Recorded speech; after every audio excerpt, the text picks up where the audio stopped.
You know that feeling when you're working away in your studio, no matter what kind of studio you have, whether that's in a garage, a corner of your basement, or a shared community space? You're working away and you start wondering if you're actually developing your own voice or if you've fallen into a little bit of a rut. Maybe making something similar to what you saw recently online that somebody was doing. How do you even know if what you're creating is distinctively yours? Or if you're just unconsciously mimicking the makers that you admire? It's this question that sends so many of us searching for answers, or at least searching for the right, quote unquote, conditions we think we need to find those answers. But what if the conditions don't matter as much as we think they do? What if we've got it backwards? What if your voice actually emerges precisely in the gap between what you want and where you're currently at? What if the constraints, the maxed out studio space, the evening and weekend hours squeezed around a day job, the secondhand equipment pieced together, what if those limitations are actually forcing you to get creative?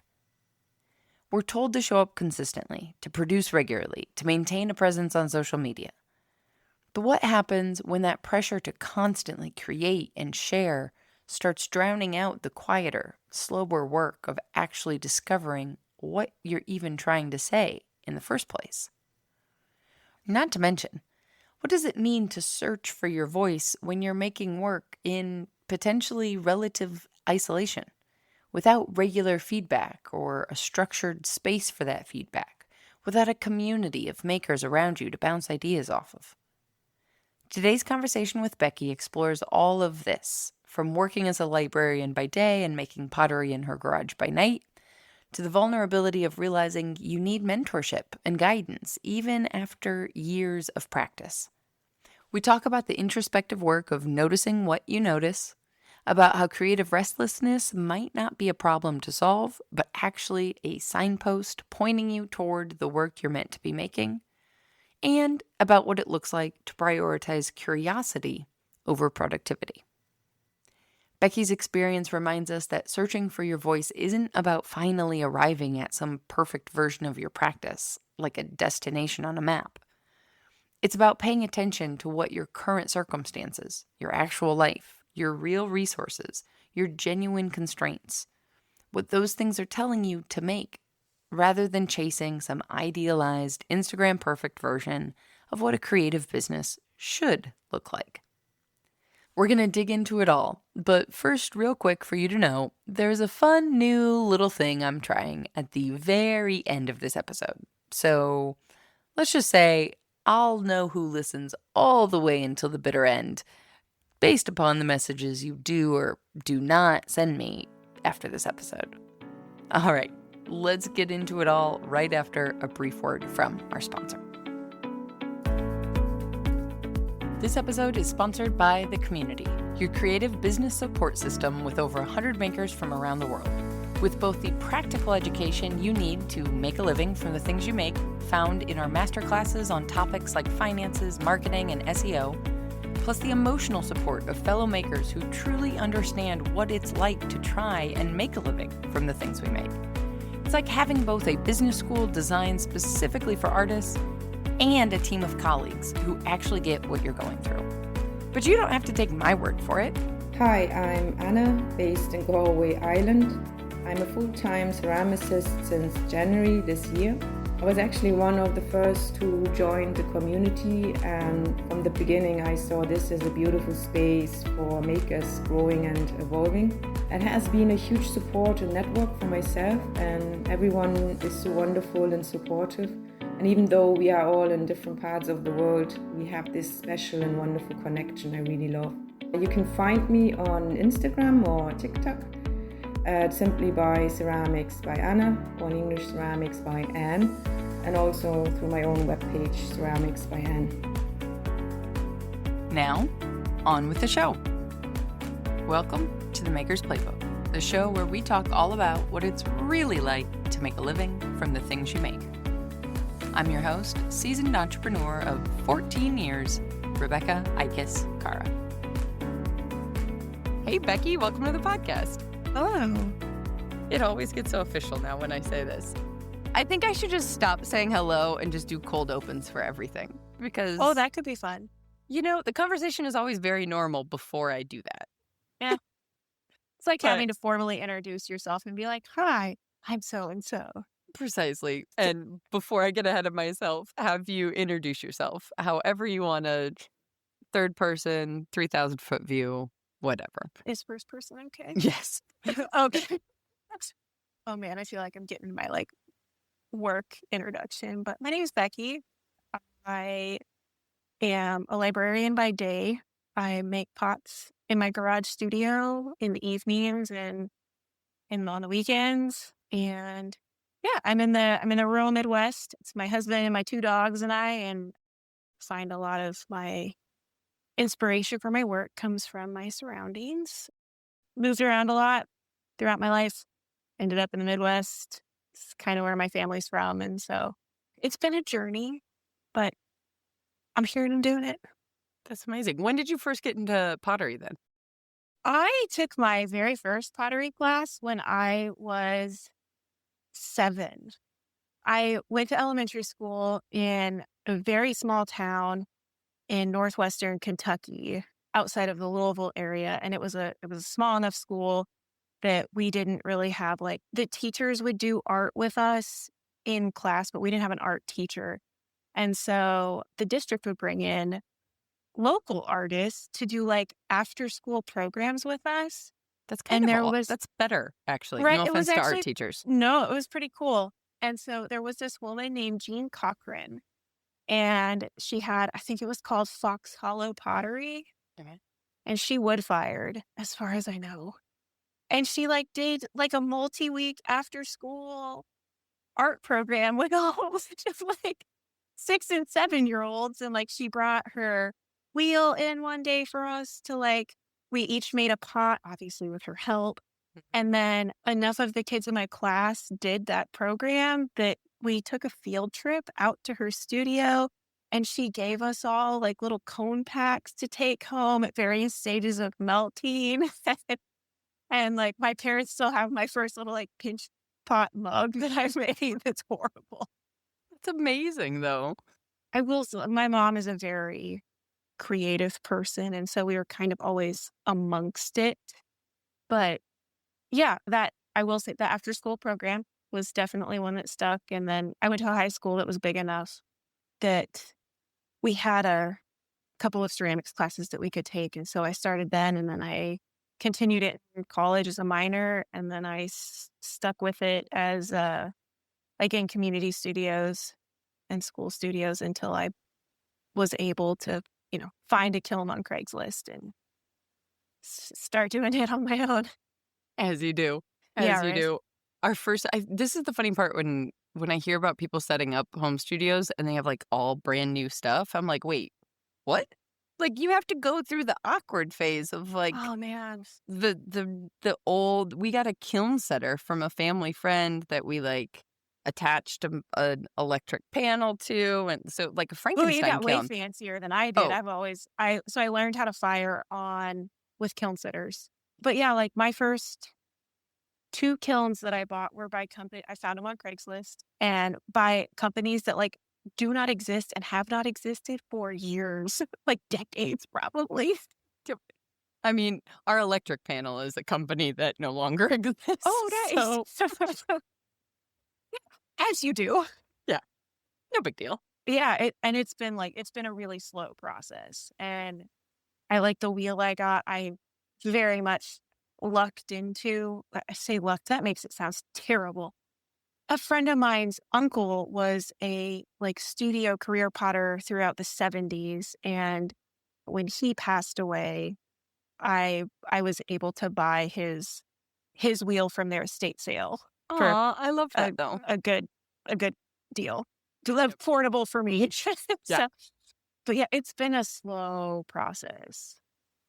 I think this is part of, at least from my brain, that I forget, but I think for all of us that we forget so much because we're looking at each other on the internet, is that we don't see just how slow of a process it is, Right? right? Totally. I 1,000,000%. It looks like, I don't know, when you're on the internet, you're showing how together you have it. Or even when people do, and I think people are better now about like, hey, I started this.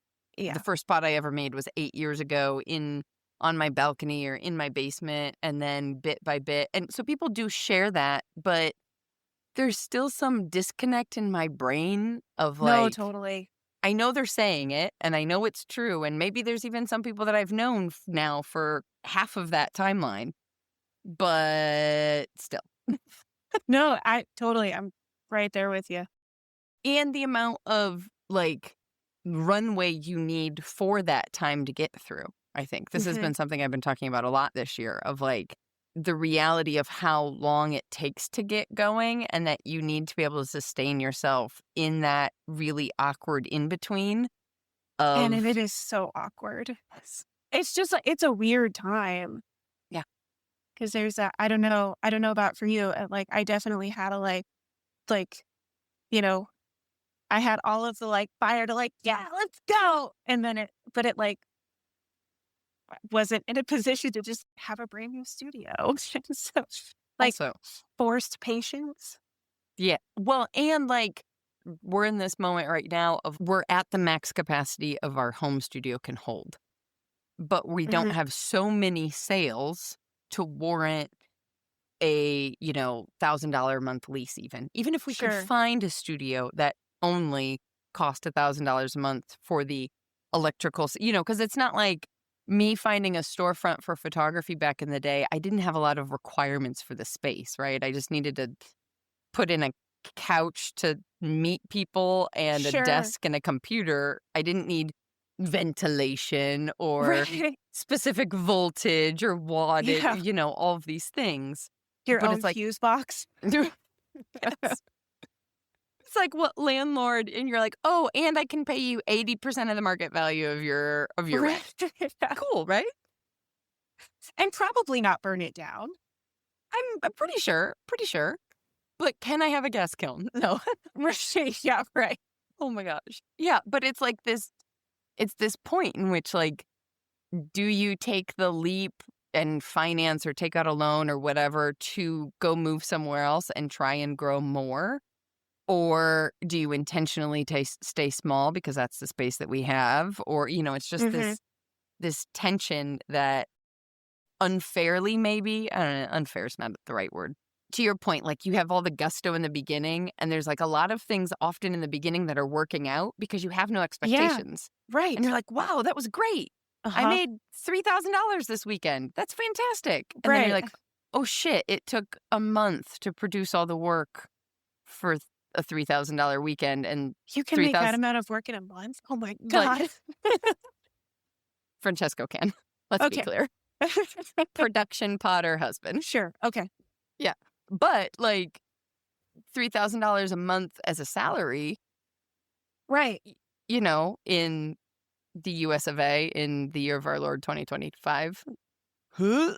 You don't feel like you're just swimming in cash? Right? I mean, we did just buy a yacht, clearly. No. Oh, yeah, Oh of god. course. I would assume a second yacht. Never. Just kidding. Never. No, we'll go for the jet at that. No. Okay. Well, that makes sense. No, Diversify.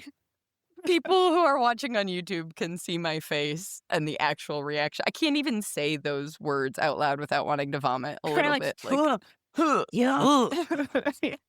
would never. Oh God, that No. is not on the list of desires at No. all. Absolutely not. Nor is it a reality. Let's just be clear for everyone. Right, yeah, totally. I'm going to get us back on track to your actual Sorry. story. No, that was definitely me. That's all on me. But to your point, like, so you mentioned a minor in ceramics. So does that mean you have a degree in library sciences? I have 2 very useful degrees in history. Cool. I ask only because I had a client who had her master's in library sciences, and I was like, oh my gosh, this is a thing. I It didn't is. know. So, I got about halfway through Okay. library science, but I already had a master's in American history, and it was one of those things that, like, I was paying for it out of pocket, and I hit a point where it was like I needed to take a semester off because we had some other expenses that needed to take priority, and then I took that semester off and was like, "Well, there went all of my motivation." I also just want people to know that library sciences are a thing because I Oh, think it it's totally awesome. is. Yes, you have to get it. Not you have to, but if you want it to count, you need to get it from an ALA accredited master's program, Ooh. right? Now I kind of want to know if you're on the side of the internet of all the like amazing librarians that and the mill I okay, this has nothing to do with anything, but just No, shout out for anybody looking for happiness on the internet these days. is this Number going where one, I think it's going? well, Michael the librarian and Reading Yeah. Rainbow Oh, is like yeah. the national news. Love it. I love it. Locally speaking, if you are not currently following the Milwaukee Public Library, Oh no, we follow the Milwaukee Public Library on all of our platforms. crushing They it. are gold. They are So like good. the gold standard. Oh my gosh, they're like Wes Anderson thing that they've gotten going for a while is amazing. Everything they put out. So this is hilarious now, and I'm going to bring it back to Clay for people because I think it's one of those things. Like I am sure nobody got into the being a librarian, as Yeah, is none of us as artists got into Clay, thinking that you would become adept at social media. Like very true. that wasn't ever part of the gig, No, that and definitely now, wasn't part of the draw. right? Like I would think right now, if I was looking at like library sciences again, it would be like, this is something I can do and not worry about social media. You would think, and honestly, like so far as I know, like my library program and the other programs I have had friends take, like social media is not something that gets covered, and so like it's still like not a component of the education. Much like with ceramics, like you're still going to learn it on your own, Yeah. Yeah. Like, but it's just a wild thing because now it's right? like, this is the first time we've ever spoken. And yet Milwaukee Public Library is like, oh, we know. I love them so much. They're so good. I should put a link to it for everybody listening. Just go follow. Oh, you It'll totally should. just They're make you happy. so good. This is great. It's fantastic. Yeah. Well, let's get back into. I'm just. This is going to happen all night. Apparently, this is what happens when I do podcast recordings after cold meds. Oh no, It's going to be a good that's time. okay. I'm just going to strap on my helmet. I am along for the ride. Fabulous. Fabulous. Well, tell us a little bit, like 3,000-foot journey, if you will, view rather 3,000-foot view of the journey. Like, so you got into it as a kid, you knew you loved it enough to minor, and then it was like, okay, this is going to be a minor because I don't know how to actually make this a livelihood, or I want it to be like a passion and not a job, or Initially, I really wanted to work for the National Park Service. And so that was kind of my get the degree in history and then get a master's in history. And I'm going to go work for the National Park Service and I'm going to work at like a historic site or do historical interp at any of these parks. And I got an internship with a park the summer between my first and second year of grad school. And I'm so glad I did it for so many reasons, but it also like I did that and was like, yeah, I don't want to do this. this is not it. Right. Which is kind of the point of an internship, right? Like that's what you're Totally. supposed to It learn. did exactly what I wanted. I love the Park Service so much. I so value what people do and what the parks do. It was one of those that like, this is not for me. And so, I mean, at that point, I had a semester and a half left to finish my degree. I was like, well, I might as well go ahead and finish it. But yeah, so I'd done ceramics as a minor because I'd had this like, well, I want to do history with the National Park Service. And I mean, also at the same time, I wasn't totally, it was kind of one of those that like, this is not a job. Like I'm not going to do this as a job. And so things just kind of went from there. And I was in a couple different areas in higher ed after grad school, because that was very much like, because I've graduated with this degree that like is no longer going to serve the purpose. I went into it thinking it was going to serve. And so staying in higher ed just kind of happened. And from there, I got a job on the campus library. And that was when it was like, oh, actually, I think libraries might be the thing. Nice. Wait, which campus now? It's a small public university called Northwest Missouri State University, but I've also worked out at North Idaho College. My very first job ever was at the University of Idaho. I only asked because before we hit record, we were talking about Oh, the yeah. both being in the central time zone, which made Yep. actually scheduling this blissfully easy. And I was like, oh, hold on. I know small Southern Illinois, Missouri Oh, campuses. Like, yeah. let's see what crosses over. But no worries. I was asking about how everything fit together because we were introduced to each other through Naomi Clement, who's a friend of mine and whose mentorship program you did. And when I think about her program, that's a big undertaking in some ways, and we can get to all of that, and you can tell us more about it, but it's not like the casual maker who's just, kind of putzing around or, like Yeah. you're taking your work seriously to a certain extent, and so kind of figuring out how that fits in with, whether the dream is to be full-time or whether there's other passions and you're balancing everything and, there's all these different ways in which we all make a living from the things we make. That doesn't have to be like a full-time thing necessarily, and some people never want it to be a full-time thing, and that's Right. freeing in many ways too. So, I go you back know, and forth on that. I mean, it was one of those, like I said, I took my first class when I was 7, and then it's been something that it stuck with me, and it was, like, I've dabbled in a lot of different creative endeavors. The one that has really stuck for me was clay, and, like, that was the one that it just, like, I don't know, I honestly, I don't think I could articulate what it is about it, but, like, that is the one, like, that's what I wanna do. That's what I wanna spend my time doing. I still have some, like, side stuff that I like to dabble in when I wanna break, because also one is not enough. I mean, Um, same. I don't think you need to explain that to anyone listening. um, but it's like, it's been the one that I just, like, as soon as I start thinking I've got something figured out, it Mm, will throw me for a complete loop, and I'm maybe not quite back to square one, but I've often said I really wish, because it, like, I started college thinking I was gonna get a BSN because I was interested in, like, biology and stuff like that, but I had to take some chemistry classes and was like, if somebody had put chemistry in terms of, like, clay recipes and glaze ingredients, I might have actually, like, given a shit about chemistry. yeah. Because now, like, trying to teach myself any of this is so hard.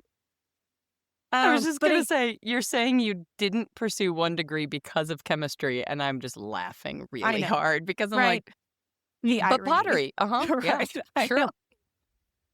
Right, but that's the thing, like, when I was, just getting into it, it was like, I don't, like, when you're a baby noob at things, like, you have no idea how much you don't know, even though there's a lot of stuff you don't know. Like, Yeah. doing a minor in it, like, we fired gas kilns, I mixed my own glazes, I mixed my own clay, but because I was minoring in it also, I didn't get into any of the, like, formulating my own recipes, and I had a very beginner understanding of, like, how things work and, like, why silica's in everything. And so that it was that kind of like, yeah, there's a lot of stuff I don't know, but, like, it's fine." Right, right. And I don't know, I like, wheel throwing and hand building too have been 2 skills that I just want to be better at. And I feel like it's kind of one that there's, like, you can get better and better and better, but there's, like, never really a point to be like, "And now I have mastered it." I agree. I think people can call someone else a master potter, Oh, but I don't totally. know that those potters are calling themselves master potters. At least those aren't maybe that just those aren't the people I wanna talk to. Maybe not. And I mean, even if they do, like, okay, but are they masters of, like, high fire porcelain, or are they masters of hand building? And if they are, what kind of hand building? And are they, like, there's Yes. so many, it's just the possibilities seem infinite, I guess. And Yeah. it's been the thing that I, like, has just, like, it's been the thing that spoke to me that, like, this is what I wanna do. This is how I want to share this little, like, creative part of myself with the world. Mm, mm. And it's like the journey of it, like, the discovery of it really never ends. No. I I don't think. always, like, wish I had more time to just play around with stuff and, like, try different things. Yeah. To your point, I mean, I think about people that I look up to, and they're each experts in specific areas of Mhm. clay, right? They're experts at soda firing or wood firing, but Right. that doesn't mean they're experts at glaze formulation, or they're Right. experts at, I don't know, modifying forms, but that doesn't mean that they know anything about making their own clay. Or, like there's just the amount of stuff we're expected to know, or like, I don't know if expected is the right word. The depth you can go in on any one given small percentage of one aspect of this craft is a lifetime of work just within that world. It's insane. So we're all nuts, basically, is what. Yeah, Okay, that's cool. okay. I also discovered pretty early on that, like, clay people were, like, my people. So it's like these are the oh my gosh, when I was in school, a couple of the older art students, it was like, these are literally the coolest people I have ever met in my entire life. Like, if I could be just, like, a shred as cool as they are. Like, And not cool in the no offense to any of our clay people, because I love you all.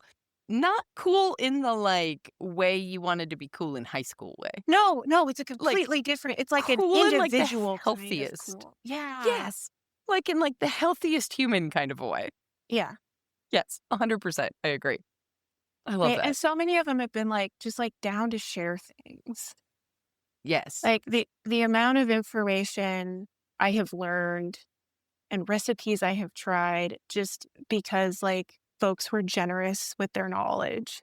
I really like that element of it too. I don't know if all other creative media communities are that way, but I'm just gonna assume no, but I'm okay. also incredibly biased. Please report back if anybody sends this episode to a Right. painter or a Sure. fabric artist or something. You can email me and report back. Yeah. So like, what is it like to kind of keep pursuing this craft and grow your voice in clay while it is kind of something you're trying to do on the nights and weekends? Like, how do you balance that pursuit, I guess is the Uh, question. not totally well. I don't know because I went into it just kind of thinking like in that naive kind of like, I'm just doing this because I love it. It took a while to kind of figure out that, like, I kept bouncing around from, like, "Oh, maybe I'll try this, or maybe I'll try this," and nothing was really sticking. Nothing really seemed like nothing was really hitting as, like, a thing that I actually really wanted to pursue, and I suppose in some ways that's been both a blessing and a curse of doing this on the nights and weekends, is that I feel like I have to be very intentional with my studio time, and so I'm not gonna spend a couple of months exploring white clay bodies and what I might be able to do with white clay bodies if they feel like a struggle and they don't feel like fun and or fun's not quite the right word. If they're not like sparking some kind of joy or like creative something, if they feel like, ugh, I have to go out and try to figure out something else to do with this white clay.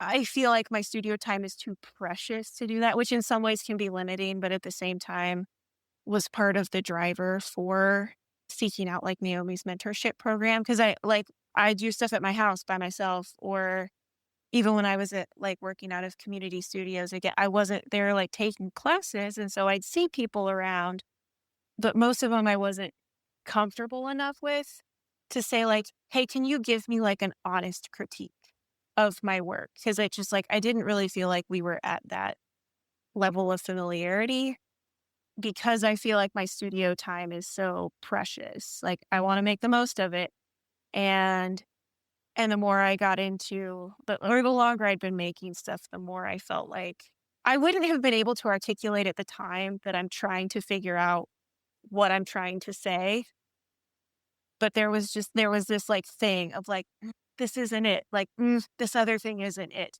and, like, it's there, I know something's there, but, like, I can't find This I feel seen in this entire, because 'cause I'm it. like, "Oh, yeah."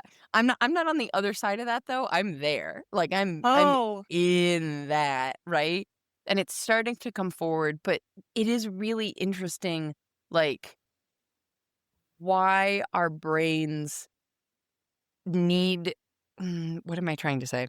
Like, there's that what I'm hearing with what you're talking about with your studio time is for me, like, I want something to come from it. Like, I want Yeah, either on bad days, maybe it's like I feel like I have to produce something because I have spent my time doing this thing, so therefore I right. need to have something to show for it. Yeah, Or and I'm talking about for, like, my creative stuff, not, like, our production stuff that, yes, we have to sell to right. pay the mortgage. Right. But just, like, Yeah, fun clay time. Like that pressure when I was, like, super beginner, I was getting into clay for it to be a resource, for it to be an outlet for me where I didn't have to produce. Because I was 100% full-time with photography, I had to produce for photography. People had hired me, they wanted the same results of what they saw that I could do already. I wasn't, mhm, like, pushing the envelope or, taking risks. And so, like, in the beginning, it was like, yeah, I don't have to, like I can cut everything in half and that's fine. Like, yeah, the point is just to enjoy doing the thing, not right, yeah, for the end result. And now I'm realizing as you're talking, somewhere along the line that changed. yeah. And it's It's like weird when now it does. right, like, now I feel like I have to produce something because, like, I have more skills, so I should be able to? Maybe that's why? Oh, I don't yeah. know. I don't know. I will say it was a part. I don't know what it was like for anyone pre-social media, but I know too, it started out I started following other potters on Instagram just because, like, I was so like, I had that fire of, like, I am a million percent, 10 toes in, like, I am here. And so I was, like, following all kinds of people whose work I liked and I mean, it was just, like, the variety of it was kinda anything like, anything that was like, "Ooh, that's neat. Ooh, that's neat." Yep. Um, Squirrel. yeah, right? I did find pretty quickly into that, it seemed like not that I was behind, Mm, but I noticed a lot of the people I was following were much further along in their studio practice than like I was, and they kind of had their work that they were known for, and they would deviate from it here and there in different ways, but there was this kind of underlying aesthetic that it like you can tell whose work this is. And that was where I first remember feeling like, how do I get my work to that point? Because like right now I'm just like trying a bunch of stuff. and I think that's so my only experience of clay was through community studios, which Mhm. are beautiful from a community standpoint, 100%, like, oh my gosh, like, Yeah. shout out to Rich Zimmerman who literally helped me paint my condo when I moved. Oh, Like nice. I had gotten a divorce, I was moving into a place, and he shows up with his mother-in-law's homemade mole. I got homemade mole and, like, all of the gear I needed to paint, and it was That's just like, "Wait, amazing. we've known each other for, like, a couple of years through this like, community studios are Yeah. just, like, such a special place for relationships, Yeah. but it's also such a huge blend of people go there for a massive variety of reasons, Right. which is a beautiful thing, but that also means, like, the conversation around, to your point, like, critique and stuff like that, that you would get in kind of a quote unquote "traditional academic setting" isn't necessarily there because that's not the space for it. It's not a It's not. Yeah. Like I'm not going to go like bother a studio tech who's like likely doing this as a part-time job on top of another job and has their Mhm. own clay practice and be like, hey, can you tell me what I should be doing with my or like, tell me what's wrong with this? Right, like, something's not right. It very much felt like yeah, it's not the space to have that type of interaction. Right, or, Um, like, maybe you have a teacher who has been traditionally taught or academically yeah. taught, and so they have that language Yep. around critique that you could get feedback from, but, they're there to teach a class for a Right. specific amount of time, Yep. like, you wanna respect that, Yep. or you have the flip side of, I could go teach a class somewhere a year after I've started learning and actually don't have the skills to critique Right. or Right. personal hot take opinion, maybe shouldn't be critiquing other people's stuff Sure. at that Nope. point, maybe. hot take. This is where Rebecca gets canceled. No, I agree. I think But, that you need a it's certain true, level of skill before you start offering your opinions on other people's work. right? And especially when I was looking to, I guess, make my work more personal. Mm, And the community studios, they are wonderful, so wonderful. I would not be where I am today without them. 100%. That was not a space I was comfortable necessarily feeling like I was starting to kind of like share a little piece of my soul. Even just because, like, if I spent all this time making something and it got ruined in a kiln, like, if it's not my fault, that's a lot harder Yeah. to reconcile. Yeah. Like, Yeah. it's one thing if I ruin my own pot. I have said for years that, like, nobody is better at breaking pots than me. I have broken more of my own pots than anybody else ever will. Yeah. Yeah. But it also, like, I tend to be pretty private about things, and so kind of feeling like I was starting to, like, bare my soul in any kind of way, I was too shy for that to be in a community studio type space. That's really interesting because, like, I'm thinking about you seeking out to intentionally get feedback, basically to bare your soul more, Yeah, but it to was more it easily bring that out. I don't know, I guess like, the way Naomi set up the mentorship program, it to me felt like she created it in part to be a space for that. And just having that kind of underlying mission, I guess, was enough that I felt like it was a space that I felt safe exploring that. And Yeah. like I was still shy about sharing my work because that like I'm part of it is like we are who we are, right? But it felt like a space to intentionally kind of be vulnerable. And whereas not that you can't be vulnerable in a community studio, but I can be very tenderhearted about things, and that just felt like a little bit more of a risk than I wanted to take. Well, it makes me think that, like, there's probably, I mean, there's a huge blend of community studios out there. So Mhm. I'm sure there's one out there that's has a space to and Oh, a totally. time to be very intentional about having a critique conversation. And when Yep. you're arriving that day from 1 to 4 on Sunday or whatever it is, that you're showing up for critique.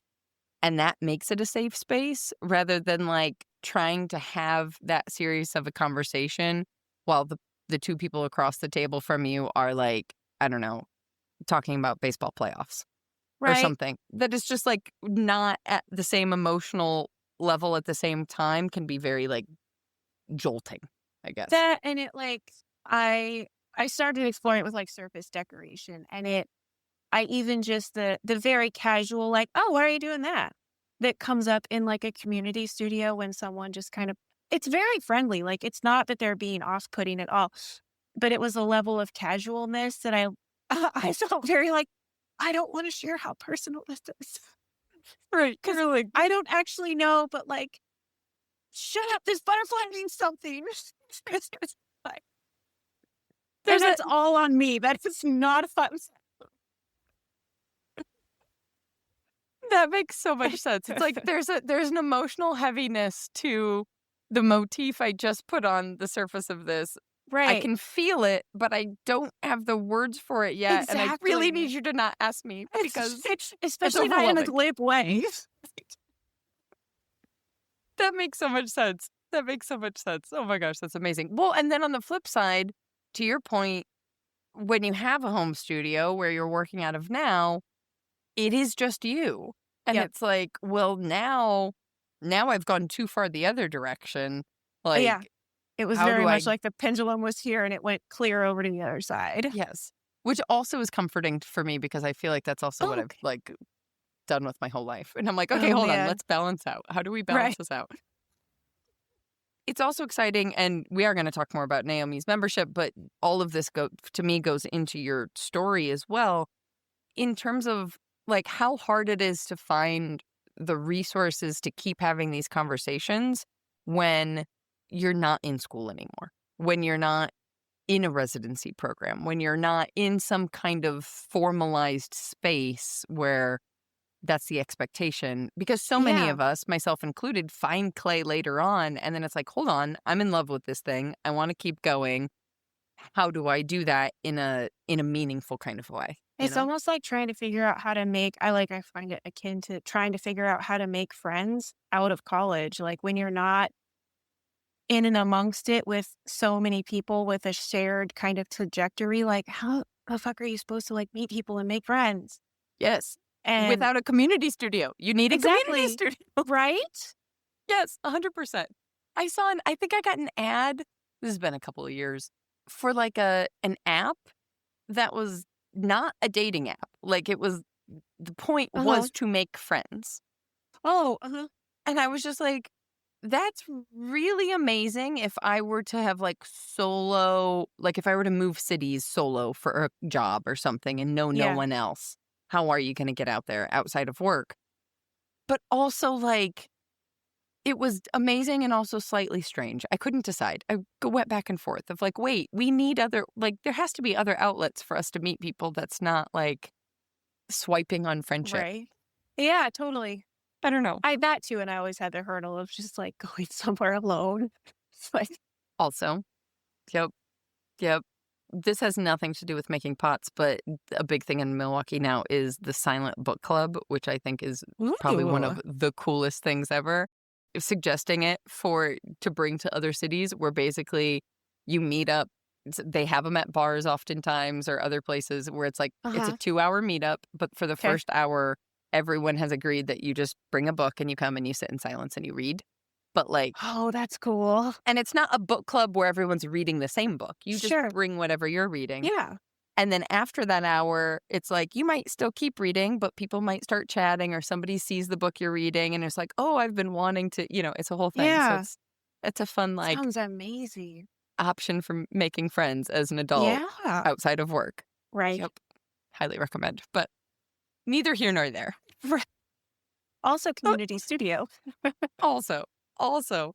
But yeah, it is one of the to me I think this conversation is kind of a through line for so many people cuz so many people find clay after school or maybe they liked it when they were a kid and then they, went down a different career path or had kids of their own or whatever and then came back to Right. it and it's like how if you want to keep progressing outside of like looking at what everybody's doing on the internet, it's finding resources like Naomi's membership or other, even taking a workshop is amazing, but then you have Yeah, this like intensity for a week and right, then it's like rip the band-aid off, you're back home.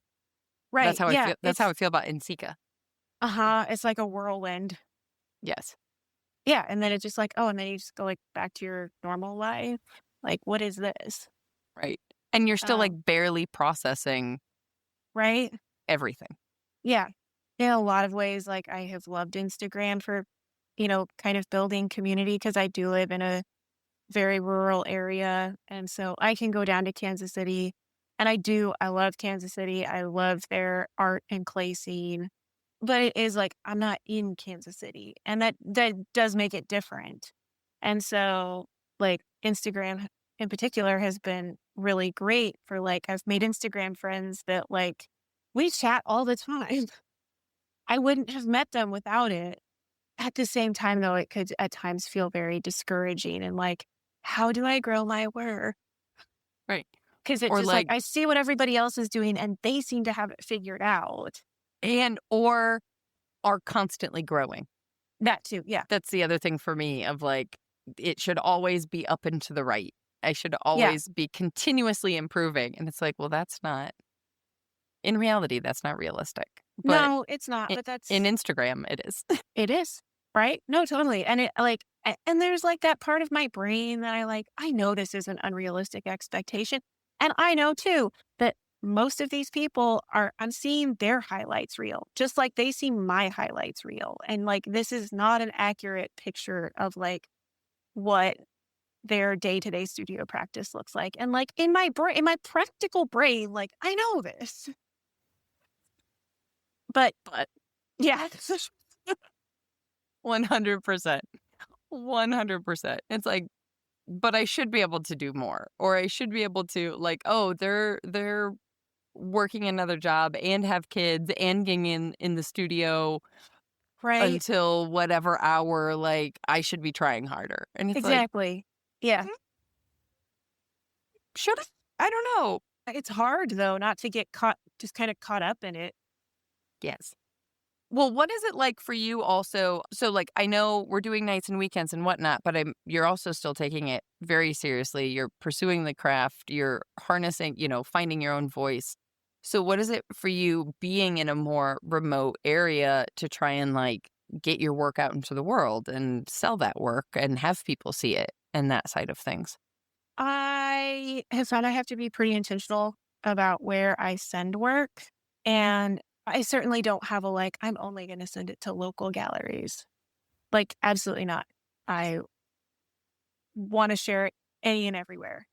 But I have tried to make it a point to visit and get to know some of the more local galleries and or send my work to those places.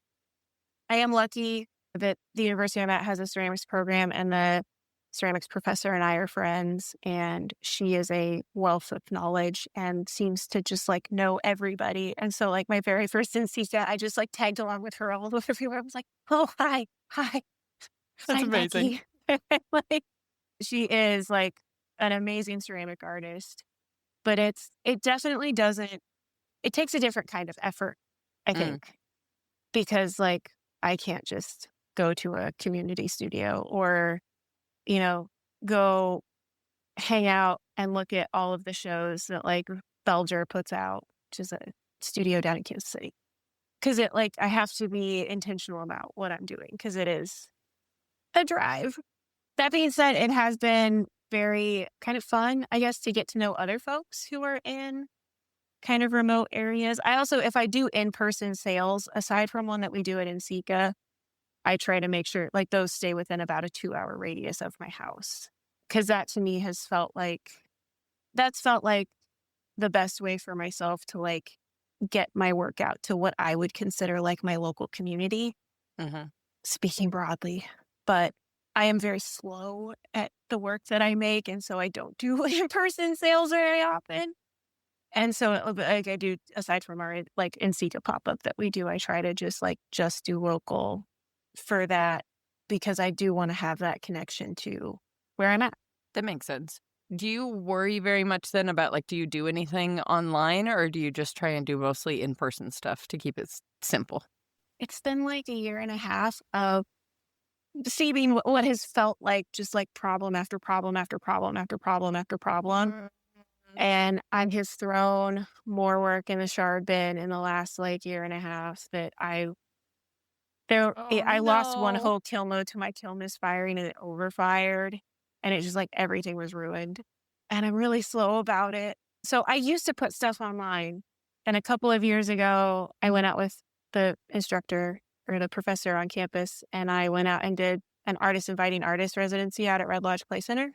Oh, nice. So, we were out there for 3 weeks, and that, like, having 3 weeks to just, like, do, like our whole focus was making work, like, I was able to build up a good kind of supply.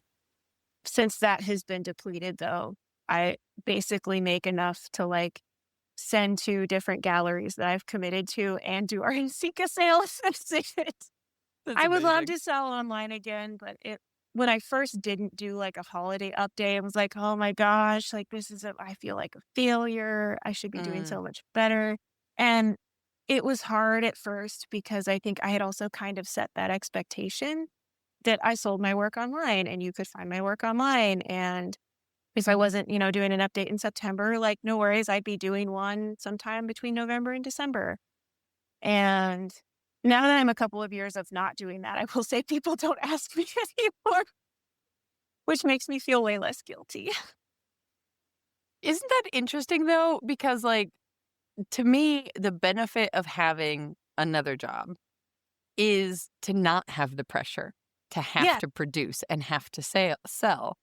But there's so many people I know who have other jobs who, much like what you just said, like feel a level of pressure that like I should be yeah, doing this thing or guilt that they're not. And it's like, wait a second, the entire benefit of what you have is that you can buy groceries whether or not you sell pots. Like, My husband points this out frequently. it's a fascinating thing, and I don't know if it's good, bad, right, wrong, whatever. Like, we could talk about whatever pressures from social media. That's probably the negative side. We could Right, talk about internal pressures of just like you want to keep making this work and you love what you do, so you want to get it out into the world. right. That's the positive side. I mean, there is an element of like, I want to share it with people. Like, I don't just make it to like sit in my studio or like go in a shard bin.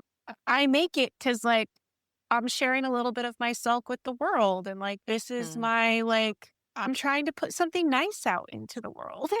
Yeah. And like, I do want to do that. Yeah.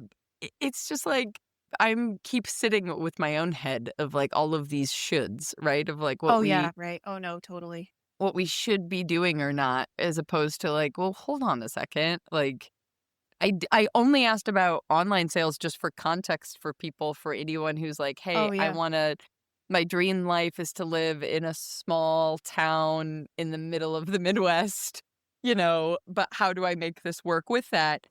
Online sales were great. I mean, if that was something I was You have doing, an audience. yeah, if you have an audience. I mean, I do think that's the added benefit of doing more local, regional is probably a better word for it. Regional in-person sales is just, I don't know, because to me personally, it feels like if we're from the same region, if we're like, oh, you're from Kansas City, like, oh, I'm just from a couple hours north of Kansas City, but come down to KC all the time, like hobnob about that. It does make that little bit of a connection, I guess. And so my hope is always that like then like you'll come seek out my work or, find me online or something like that. But yeah, that is definitely you have to have a way to get that out to do the online sales. Yep. But it's just one of those, like, I don't know. I don't know if it's the current environment or social media or whatever that, like, creates this, like, "Ooh, I need to be." I was just talking about this with somebody else in our community of the talk of holiday production is Hmm. starting, right? And I always feel this little undercurrent of like, "Ooh, should I start making ornaments?" We have never made ornaments, Uh-huh. right? But, like, what am I doing? Should I be doing like, or the really weird one, I don't know if you feel this, is guilt if you're not stressed and overworked, Oh yeah, definitely. All right? the Like, time. you somehow should be, and it's like, Yeah. well, wait a second, all of the people who are stressed and overworked would be dreaming of not being that way, Right. Exactly. and we feel bad if we're not, like, that's or, like, somehow less legitimate? I don't know. I don't it's Yeah. weird. Yeah. There is something about like if I don't feel like I'm struggling, do I have legitimacy in what I'm doing? Am I an artist? Exactly. Right. If I'm not hating every other element of my life. Right. If everything's not really difficult except for this tiny 1% of glimmer of hope when, I discover a new way of making a handle, Right. Exactly. are we all masochists? Is I that what think we're getting so. at? Is that Yeah. the okay. Oh, Also is our that own worst enemies. right? Right. But it's just it is super interesting, and it's especially, I think, a subject that I think should be talked about more with people who are balancing other work because they're I don't know, maybe this is just what I see, maybe this isn't true. You correct me for your own experience, but I think there is some social pressure around like the expectation is you would want to go full time or you're trying to go full time Oh, or like totally. Yeah. or whatever that is. I don't know what the question is, but No, that I doesn't definitely I think there is a lot of that pressure. And not always intentionally. I don't know. I know I've been asked a number of times like, "Oh, are you gonna do this full time?" Like, "Well, I wasn't planning on it," but there does at the same time sometimes feel like even if there's not the expectation that I'm gonna go full time, it's that I have the time to produce like I do this full time. And like I do that to myself. I have to start working 9 months out to start making enough, like, what, 12 pots to take to NCECA just to make sure I have enough. Because I'm slow. My processes takes a long time, and I don't wanna hate it. but I know I do that on like to myself even like, and I know I'm going to start feeling it with the holidays before too long that like I should really probably be doing this. And like I put the pressure on that like I should be producing like I'm a full-time artist and I'm not because I have a full-time job. Actually, your mention of your process reminded me, and if you saw my eyes going, I was just pulling up a question. I forgot to mention our Oh, community members, I let them know who I'm going to be interviewing before we interview so that they can check out what you're doing and post any questions. And so your mention of your process reminded me that Rhiannon had asked a question about, I'm going to just read it. So, how you balance making functional wear that has highly complex and laborious surface decoration. Do you charge enough to cover the time commitment? Do you think this is kind of multifaceted, so I'm gonna let you take it where you wanna go. Do you feel that functional wear has pricing limitations that make the complexity of your surface decoration a bigger investment? Or do you feel like you found a niche where you can price to the time commitment? Rhiannon also makes highly decorative sgraffito work, so I know a little bit about where she's coming from. I do not charge enough. I I will say Spoiler, sorry, I Rhiannon. I do know that. And part of that has been like, I don't know. I cannot stop myself from being, I call it muchy, like very muchy with my surface decoration. Like that is a fully me driven thing that like if I could do 3 plant, what about 7? Right. And it just like it is all me. And I can't stop myself because it like I want to. It's part of what I like doing. I really like having a complex surface. And pricing is something I have really struggled with because I, for context, I currently sell my mugs between $100 and $115. And they take just doing the slip decoration takes me at least 2 hours per pot. That's not all of the background work that goes into Making into the all mug of it. body, Not pulling the the mud body, the handle. handle, none of the firing, none of the glazing, none of the, like, cutting of the stencils or drawing of the stencils or none of that. That is just the amount of time I spend applying slip to the pot. And when I first started, they were way less busy, and I started with them priced at 95 and I felt like, "Oh my gosh, this is a lot." But at the time, I was spending over an hour, but not 2 plus hours on my cups, and I was doing a lot of extra work, I felt, to try to, like, with cutting stencils and, like, making transfers, and, like, there was a lot of background work going into it, and so that was how I justified it at first, and they did well at 95, and I've also really struggled too with the muchiness is on me, like, Mhm. it's totally my thing, and I know $115, even $95 is a lot of money to spend on a mug. And so I've also struggled with like, because I do have the added benefit of my livelihood is not attached to this, like, I don't want my inability to control my muchiness to like make it so someone can't potentially afford a cup if they want a cup. I could possibly get better at doing like second sales or something.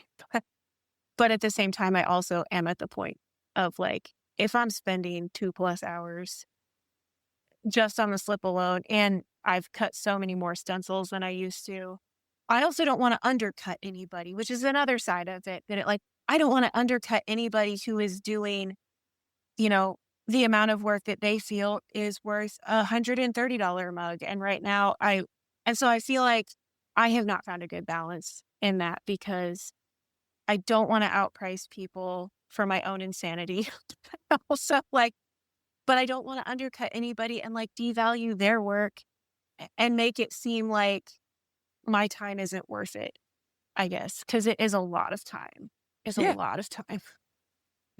You spoke exactly to where my brain was going, was that tension between, like, the anxiousness around increasing the price even more, and also let's, like, prices are all relative, right? Yeah. We're saying 100, somewhere around $100, give or take. Right. To somebody else, that could be the equivalent of 50. To somebody else, that could be Right. equivalent of 1,000. Like, Right. it's all relative.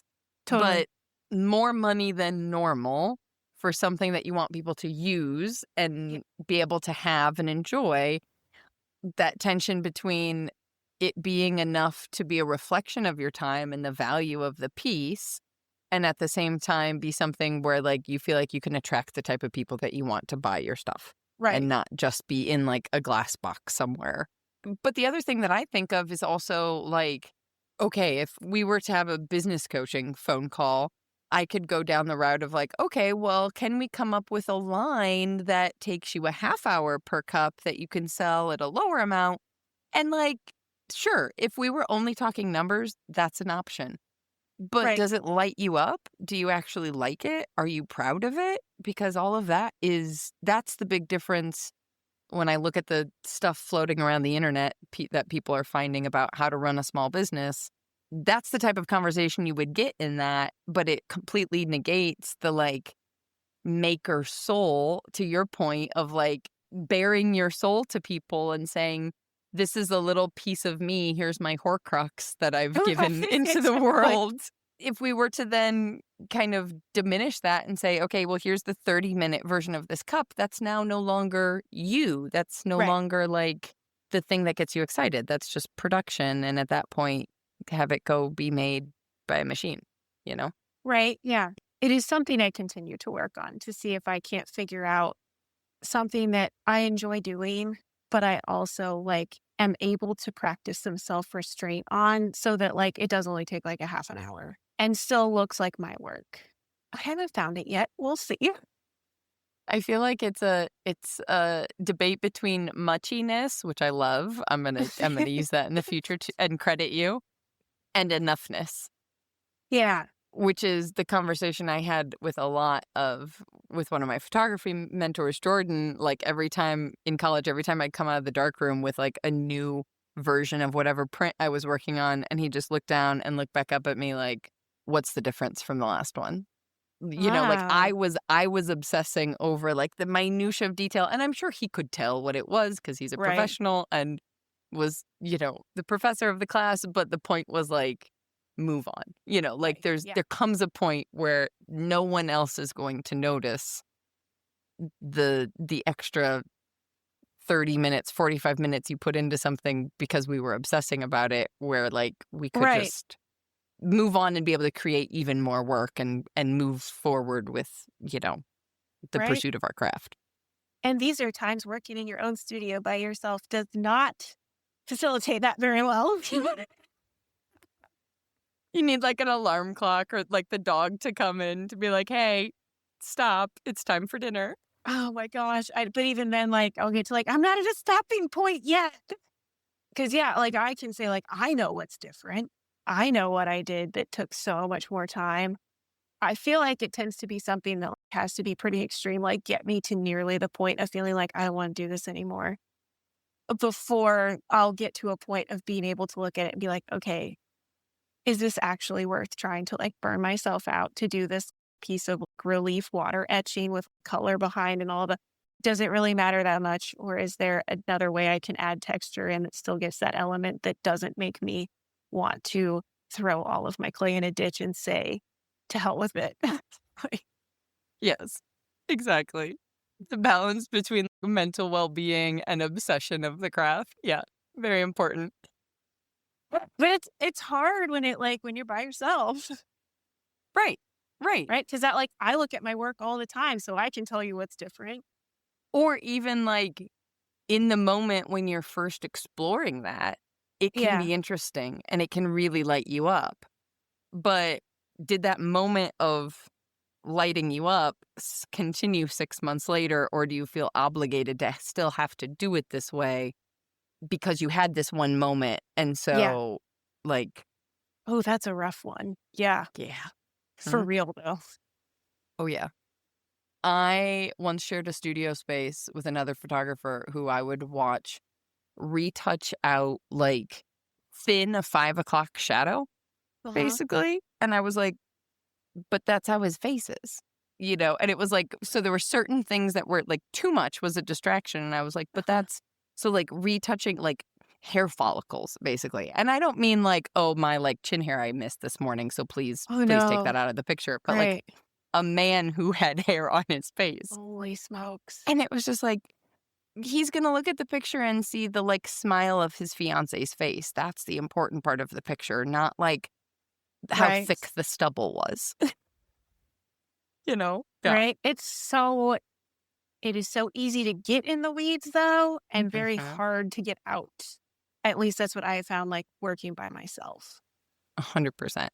100%. Well, that's the perfect segue to talk about Naomi's membership, but I want to touch on one thing before we get there that we kind of just glossed over, and I think it's really important just for like the clay community that you said around not wanting to undercut anybody also, Oh, yeah. because I think that's a super important conversation that we should probably be having more of in terms of it is a different reality when you don't have to worry about selling your stuff to buy groceries, or you do have to worry about selling your stuff to buy groceries, and Right. all of the things you're thinking about, all the costs you're thinking about covering when it comes to pricing your work, aside from how many hours it takes you. You could easily have stayed at like $80 a mug because it was just a more comfortable place. And so I just want to like recognize the importance of like supporting the clay community in that way, because that also raises up, people you admire and the work they're doing. If somebody's like, oh, like, of course this other person's mug is $150 because Becky's is 115 and this makes sense. Yeah, and that's part of it too, is that I don't want to seemingly undervalue anybody else's hard work because of the way I have been pricing my own work, because there are so many people who sell their cups, their plates for, you know, 130, 150, $180. And like, I absolutely think they are worth it. And so I do struggle with like, okay, so then if I'm selling mine for 110, am I potentially making it look like, well, mine is actually at $110 value. And so Mm, this one that's $150 is overpriced, which like mm. I don't think it's overpriced.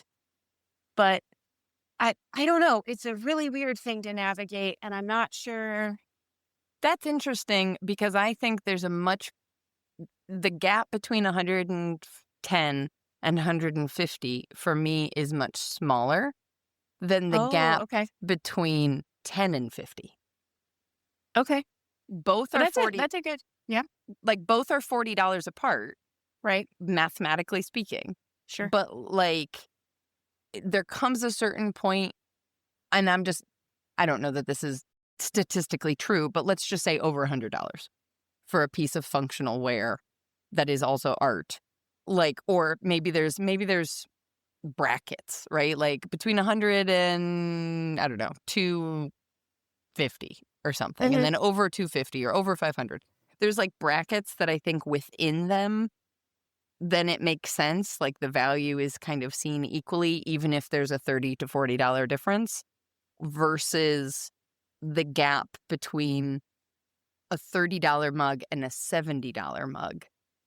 This Still is very, yeah, $40, right. but like radically different. Yeah, And I have no like equation to give anybody on that, right. but it's just different. Yeah. I mean, I don't it's know. a smaller percentage, I guess. Like that $40 of $130 is a much smaller percentage than $40 of $50. Maybe that's it. Yeah. I don't know. I don't know. But yeah, I do think there's something within that. And then at the same time, there's also, this is why pricing is so overwhelming for people. There's also like what I struggled with when I was a new photographer. Everybody was saying, you're undercharging. But I knew that I didn't have the same skills as the person Oh, charging yeah. three Hmm. times as much as me. So it was Yep. like, I don't feel right charging the same rate Right. as the person who I know is better than me. Right. Eventually I did. Right. Yeah. But, y so I don't know, I just think it's not a finite thing. It's not like you Yeah. pick your prices once and that's it. Like, you're This always is changing true. and growing. that's my 2 cents. We can get No off the worries. subject of pricing because I think it's exhausting for everyone. And, like, we're Probably. probably giving some people heart palpitations. I'm sorry. I have a master class that's coming next year about pricing that will hopefully help, Oh, okay. maybe. So, teaser, that's not until, Yeah. like, January, so sorry, people. It's gonna be here before we know it. That's Sorry. that is the reality of it, and I'm kind of okay with Okay. 2025 saying adieu, and let's just hit reset. Can we unplug and plug it back in again? I would like to do that, please, and Let's thank you. let's go for that. Right. 10 seconds to cool down in between. So Yes. it can just, Yes. like, fully shut down. Hard reset, like, maybe hold the power button Yeah. when you plug it back in again. Yes. Full DOS mode. Yes. Let's do that. Well, we've alluded to it a million times, Yeah. getting into the little bit of the nitty-gritty of, like, how did you find out about Naomi's membership? What kind of got you into it? I mean, honestly, I think I've been following Naomi was one of the early potters I was following because I remember thinking her circuses were very awesome and dynamic. And she was one whose work I was like, how does she do that? I'd mentioned before I was in that, like, I work by myself and like, where do you go to get a critique? I saw it on Instagram. Another potter I follow had mentioned just in a post or in a story or something that, like then and now. And it was my work before doing Finding Your Voice and my work after. And it's that, like, I couldn't tell you what the pots looked like. But I remember seeing that and was like, what is this? What black magic did you do? Right. And so I Googled Finding Your Voice and found it on Naomi's page and, like, some of her, like, testimonials and that kind of thing, and a little bit of the, like, mentorship breakdown. I was like, okay, I think this might be this might be the thing I'm kind of looking for. And so I did some more Googling too to be like, are there ceramics mentorships, like, potentially that I could go to in person? Mhm. And I didn't find any locally and none that really approached it in that way of this is for people who are, trying to find their identity in clay. Mm. And a bunch of them were like, how to optimize your studio practice or, like, how to progress your work. But that's kind of an amorphous word.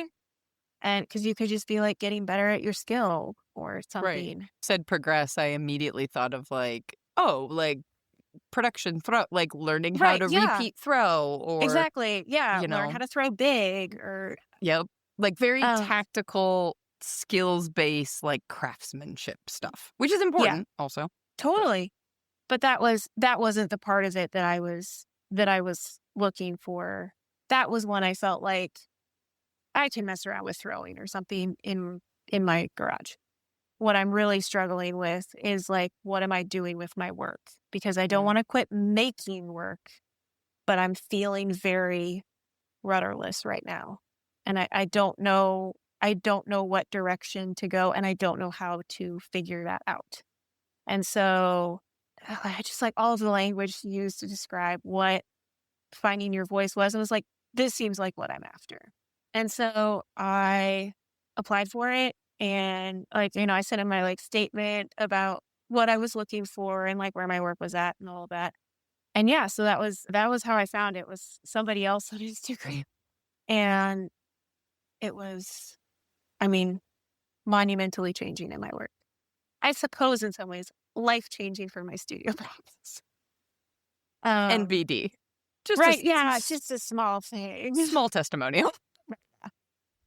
Well, I like that you made the point about looking for in person before online because I think this is a very natural tendency of us as potters of like this is a very physical craft, Yeah. therefore I have to have physical three-dimensional in-person feedback. So what was the experience then like, because there's a few more online programs now, but there's not a bunch. So I'm No, curious about what that side of the experience was like.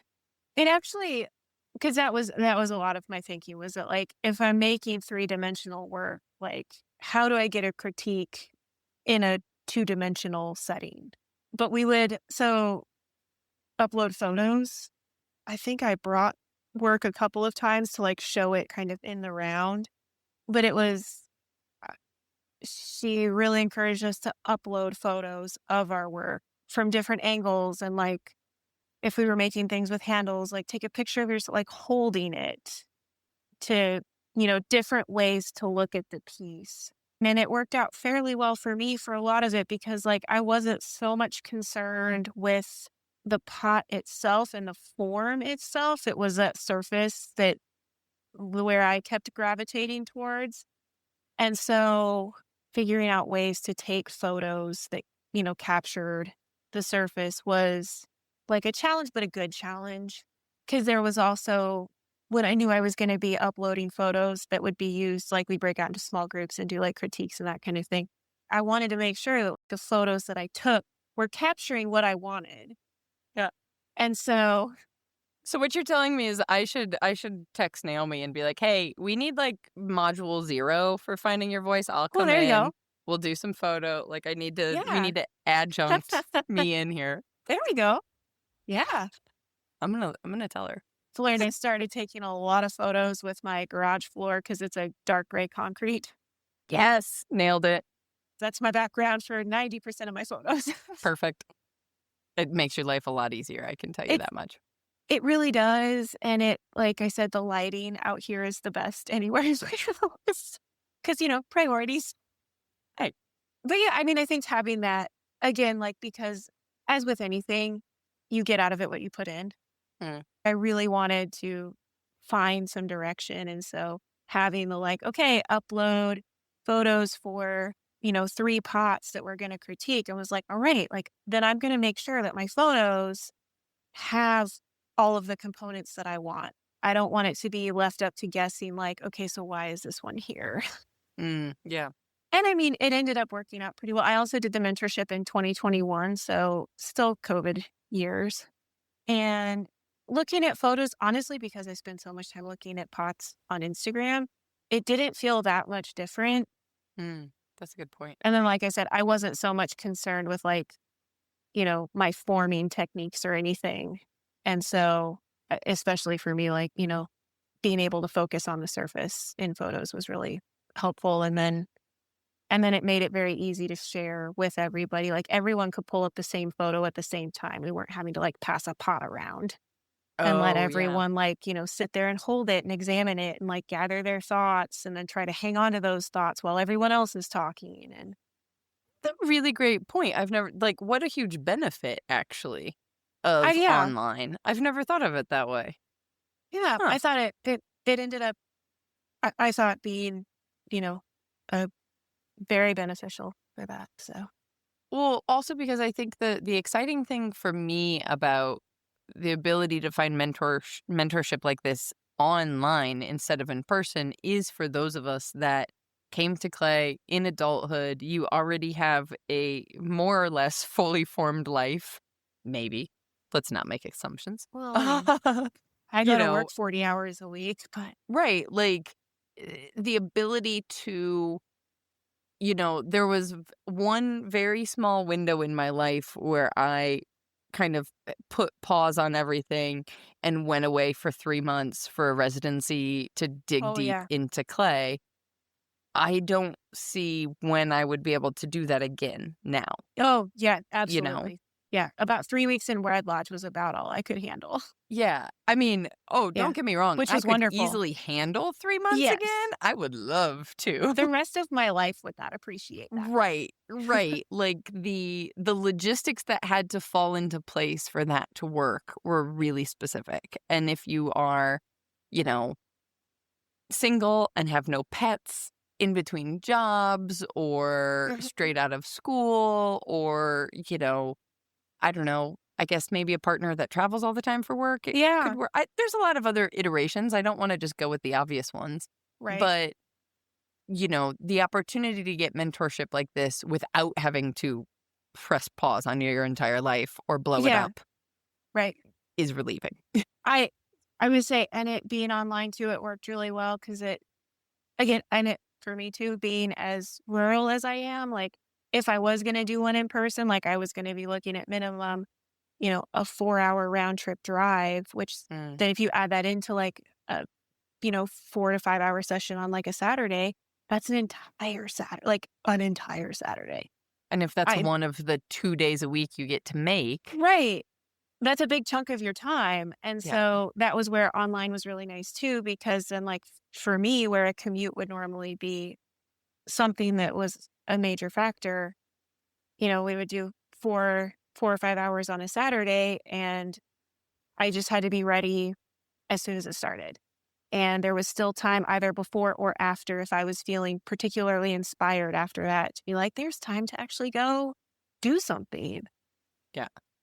which was really nice. Yeah, like, you can immediately get into your studio to test out what you've just talked about, to, like, ingrain that idea into your Yeah. muscle memory.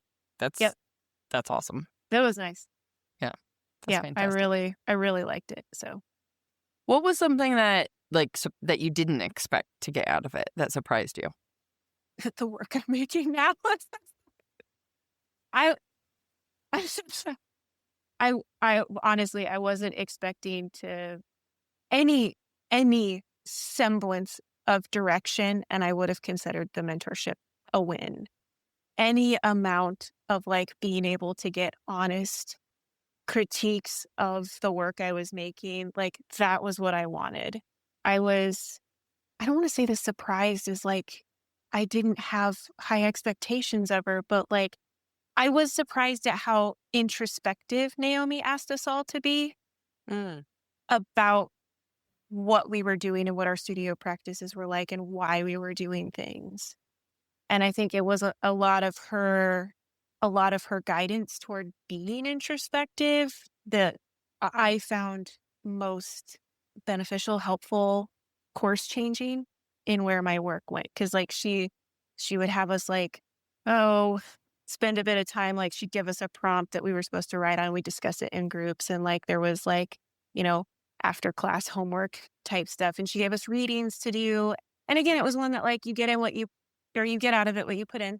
But she was very thoughtful about what she suggested, and it was a lot of it to me felt like different ways to consider the why. That Mm. wasn't just like, well, why? And also, sometimes I just want that answer to be because I like it, because I Right. think it's pretty. Like, I don't know. Yeah. Oh no, totally. And Yeah. that she had this one assignment for us. It was like, notice what you notice. Mm. And it was she told us to like go through our camera rolls and make note of like what was in our camera roll, like what were we taking pictures of?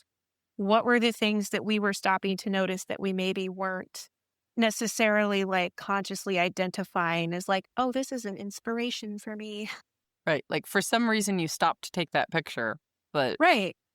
subconsciously you did. You didn't consciously say, "Oh, this shape I want to make into a spout," you know? Yeah, exactly.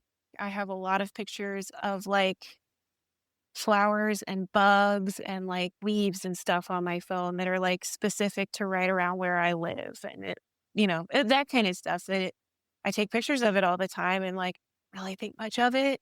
Trying to give a good word for it other than introspective because that one's Yeah, like it was reflective. very reflective and like personal, but not in a there's an expectation kind of way, which I also know for myself, like, as soon as I feel like there's any amount of expectation, like, nope. Oh, see, that's hilarious because my brain goes to like, okay, how do I get an A? Like Oh, you're going like nope, and I'm going like, okay, well, let me make sure I perform properly, like correctly or properly, right. which equally gets in the way I mean, I still want to, because, like, get you the know, A, but also, like, screw you. Like, I I'm wish gonna I do could it get my way. I wish I could get to that point, but I think that ship has sailed. I For better or worse, I will bite my nose off to spite my face, and the second somebody tells me to do something, like, "Mm-mm, Yeah. nope." I'm that way if somebody tells me it's not possible, I'm like, Oh, yeah. "Watch me." Like, Yeah, right? I remember having a conversation out of college. I was trying to, like, intern with a photographer. I had no plans to open my own photography studio. I was very aware that I was not prepared for that. Yeah. And this guy, I know exactly who it was, I know exactly where his studio is, was basically like, "No, everything's it's not worth it anymore. Nobody's spending money." Basically, nobody's spending it. He was bitter. He was this in hindsight, he was basically like, "It's hard to do this now because everybody has a digital camera, and therefore nobody will just spend the money because I'm the Right. only one with the camera." Like, there's a whole generation that had to, like, learn marketing, but that's a different story. But he was basically telling me, like, "Don't do it. There's no future in this." Wow.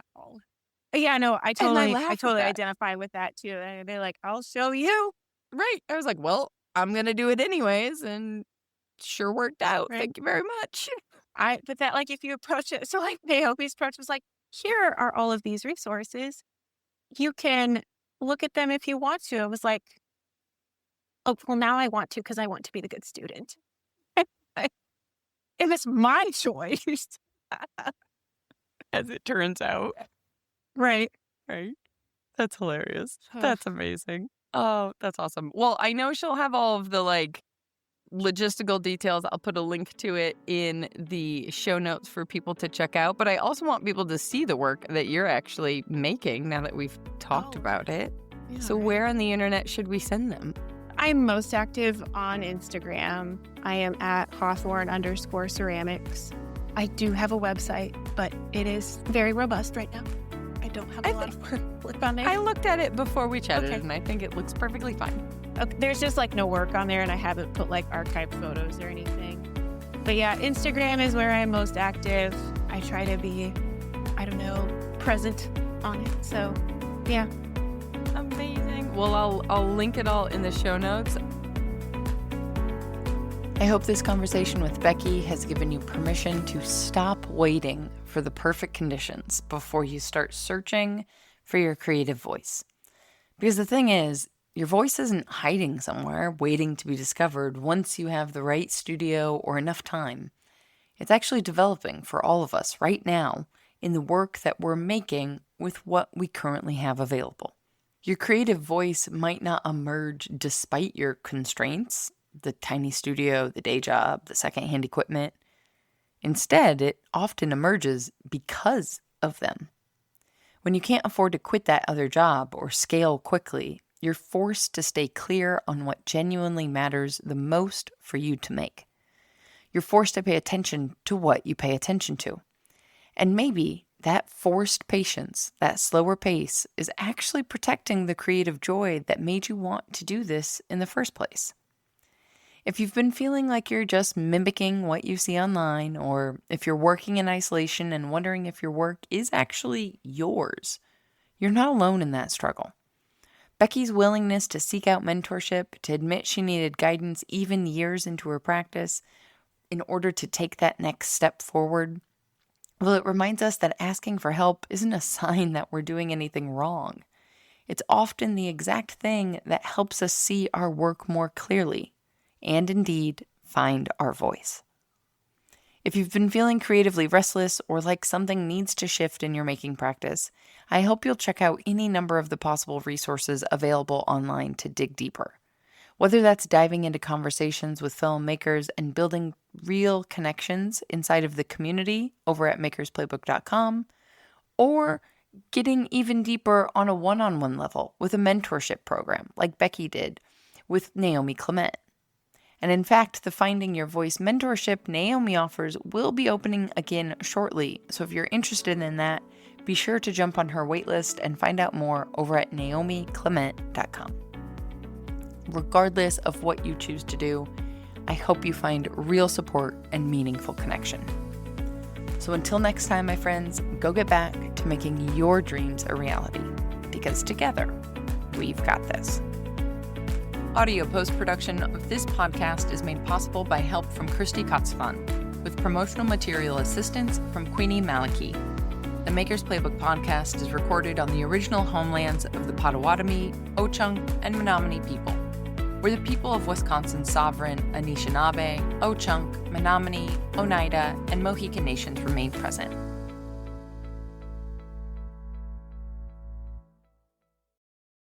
I feel like I could just keep going and talk more about the Midwest and, something, but I also don't want to keep you all night long.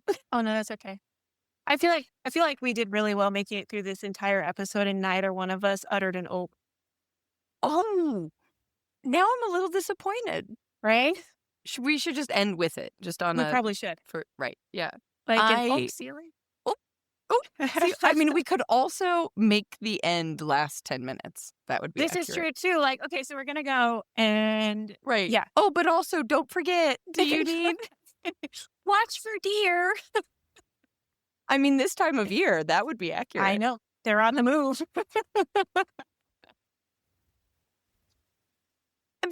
I've gotta add like some subtitle tagline to the fact that I think for the last like 6 months now, maybe, every episode has ended with a discussion on the Midwest. And also what is the Midwest and what is not the Midwest. I got some hot takes on that.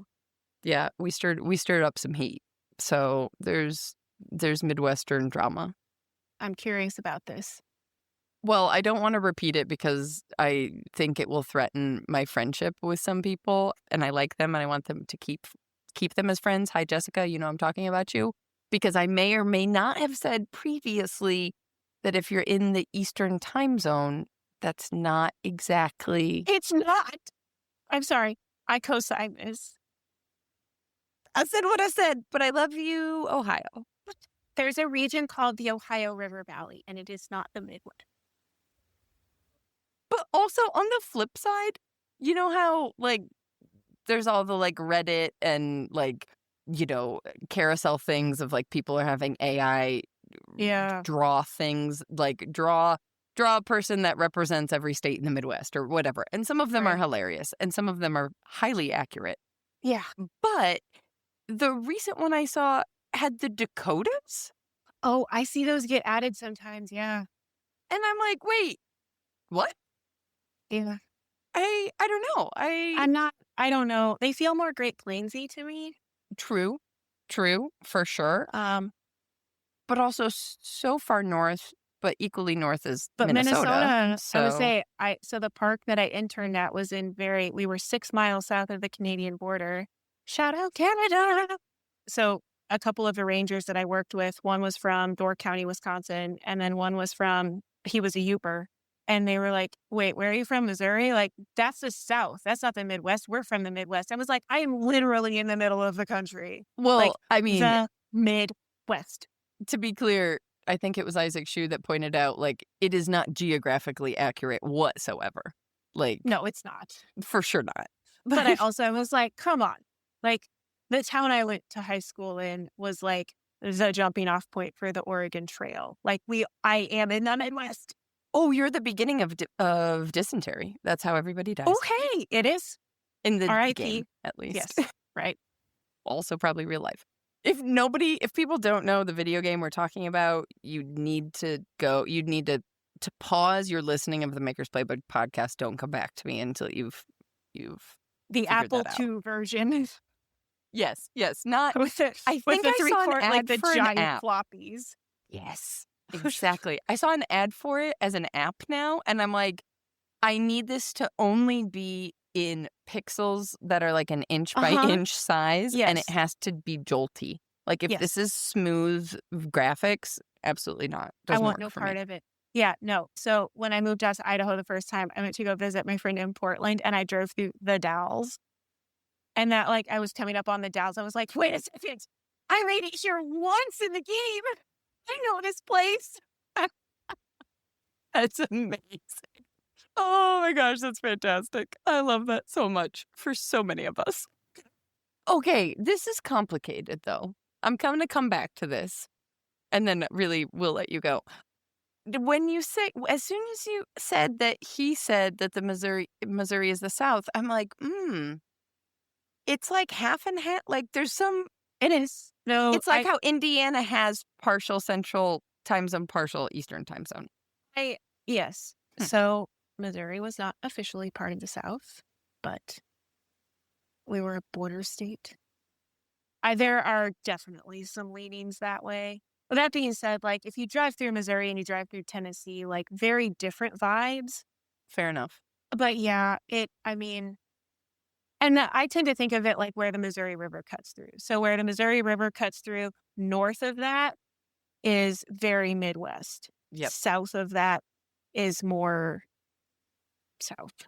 Yeah, it's like a But that's cultural my own vibe personal. thing. It is. No, it totally is. Because I mean, like you've got the top part of the state is much more like prairie Yes. landscape. The southern part is more like rocky wooded. Right. Also, yes. But yeah, no, vibe wise, I think I hope I don't get in trouble for that. But whatever, I live here. Don't let anyone local listen to this interview. Oh, God. Yeah, We mean it all in good. It's like one of those, like, absolutely. you can only talk about it with the people that you love. Like, you can make fun of the people that you love and not Right. people outside of that, I feel Oh, like it's I a absolutely feel that. Like, I live here. I can rip on the state I live in. But if anybody else does, like, you I'm gonna shut come your at you. mouth. Yeah, Yep. exactly. So, Yep. I will also say I take it as, like, a very friendly rivalry, but having moved from Illinois to Wisconsin, I have Mhm. discovered that the things that I thought were, like, just silly, haha, friendly rivalries are not necessarily true for everyone. Oh, Like, really? some people take them very seriously, and so Oh. I'm just gonna put into context this entire Midwestern conversation, Oh, of yeah. which I mean with love and friendliness and no seriousness Oh, whatsoever, I will say because it's one of those, like, I don't take it that serious. I feel like Midwest is more of a vibe and a place. it is a Do you mindset. right? Do you eat Mhm. tater tot casserole and or hot dish? Midwest? Oh, wait, what's hot dish? A different name for it. That was Oh, a okay. friend of mine from actually she's from Wisconsin, called it hot dish and put So tuna in it. oh, yeah, hot tuna casserole in general, that's accurate. Also, is it taco in a bag or is it walking taco? We call it walking taco. I've only ever heard Mm, it called walking taco. Are you see, taco in a bag? fascinating. Now I wanna know if this is a generational thing and not a regional thing, because I think I Oh, might I don't have you by a know. few years. To me, it's taco in a bag, but Okay. apparently I'm the only person on the planet. Oh, interesting. Or just What do you call the bubbly fizzy drink? oh, it's pop. Okay, good. Yeah. Yeah, definitely. See, I where I thought you were going, and this is a very Wisconsin thing, what do you call the I'm like, "How do I say this without telling you what it is?" The device that's generally attached to the wall, often in a school, to drink water out of. Oh, do you call it like a bubbler or something instead of a I water fountain? personally do not, but I currently Okay. reside in a state that Yeah. does. Yeah. And I'm like, "That's not a thing, guys." Uh-huh. They're like, "Yes, it Yeah. is." I'm like, "It's a water fountain or a drinking fountain. Either way, it's a fountain." Right. Yeah. Yep. My So many coworker from things. Door County called it a bubbler. I was like, "What are you on it? What is that? And Yeah. then, like, that's very confusing to me when people say it because now I think they're talking about bubbly, like the sparkling Oh, water. yeah. I'm Mhm. like, that's just a brand at that point. Yeah. Right. Or But apparently no. rental bicycles are it's a brand of bikes you can rent, Oh, like the scooters. weird. I don't know. I don't know. All We've of gone if down a path anybody now. wants to be Midwest, Ohio, you can be Midwest if you wanna be Midwest. You've We got don't the vibes. discriminate, It's right? fine. It's like Yeah, as just long as you're gonna just like come on in to whoever's home, whose friend's parents' home that the friend you met like 5 minutes ago, and you're coming right. over for Thanksgiving, Yes. and there's a bar in the basement, and there's wood paneling in the basement. Yes. Yes. And most of your major food groups are meat, potatoes, and bread and cheese. Correct. That's about it. I And think you have that's an what it takes. affinity for beer rather than Also, wine. oh, see, that's where I break with tradition, but that's Oh, just me really? No, that's personally, okay. I'm not, just saying, yeah. you can brew beer in the Midwest. Growing wine grapes Ooh, is a little harder. that's true. That's fair. Although my neighbor across the street wasn't very Oh. good Oh. growing up. Growing up, my parents' neighbor. Yeah. Don't know where he got the grapes. I digress. this has been your Midwestern trivia. Right. I wanna have, like, a little Easter egg gem for anybody still listening that if they get to this point, we know they've gone this far. Oh, yeah. I don't know what it is, but I'm like, "What do you" it's just, "Oh, oh, Yeah. Oh, see you later. oh, Oh, see you later. Watch for goodbye. deer. Yep. Call me when you get home."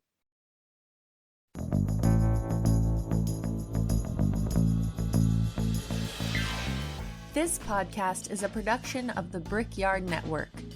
To find out more about our lineup of ceramic podcasts, visit brickyardnetwork.org.